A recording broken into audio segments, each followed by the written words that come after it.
Maulid itu ulang tahun. Bukan. Bukan ulang tahun maulid itu.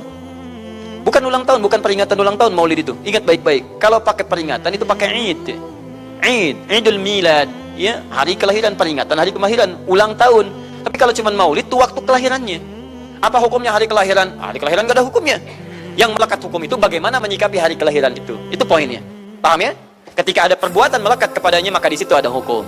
Maulud itu bayinya berarti nabinya. Apa hukum maulud? Apa hukumnya nabi? Nabi yang lahir gak ada hukumnya. Jadi kalau Anda menolak maulud dengan pengertian seperti ini, maka Anda keluar dari Islam. Kalau dalam hukum seperti ini, saya menentang maulid Nabi, berarti Anda menentang kelahiran Nabi SAW. Saya menentang maulud Nabi, berarti Anda berhadapan dengan Nabi, Anda musuh Nabi. Jadi kalau Anda dimaksudkan dengan kata maulud dan maulid, Anda tidak bisa menentangnya, bisanya menerima. Saya menerima. Kenapa? Karena dalam pengertian bahasa, maulid itu artinya waktu kelahiran. Maulud artinya nabinya. Bagaimana menyikapi maulid dan maulud itu? Saya tahu nabinya dilahirkan, nabinya sudah ada. Jelas ya? Maka kemudian saya pun tahu waktu kelahirannya. Bagaimana kemudian menyikapi itu semua? Maka Masya Allah, Quran surah ke-11 tadi, 10 tadi, Yunus, ayat 57 sampai 58. Kalau sampai kemudian ke 58-nya, falyafrahu. Gembira antum. Gembira, bahagia, silahkan. Ya, maksud tidak gembira? Nabi Isa gembira, kita tidak gembira.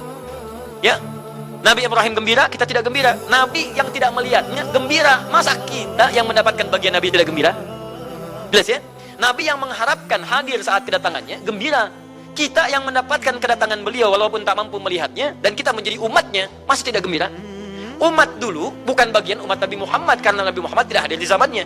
Gembira dengan berita kedatangan Nabi Muhammad padahal nabinya belum datang. Masa kita yang jadi umatnya yang nabinya telah kemudian kita dapati walaupun tidak melihatnya, masa kita tidak ikutan gembira?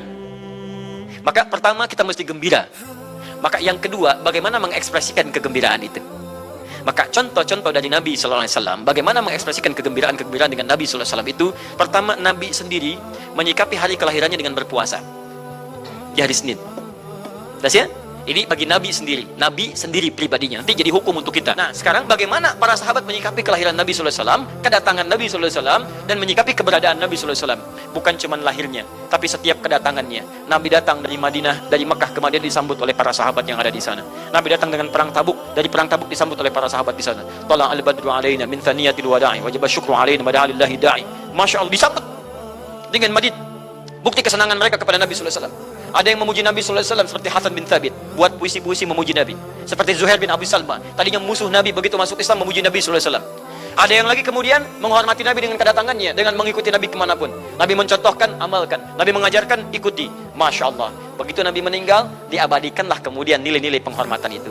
Ada yang menulis sejarah tentang Nabi.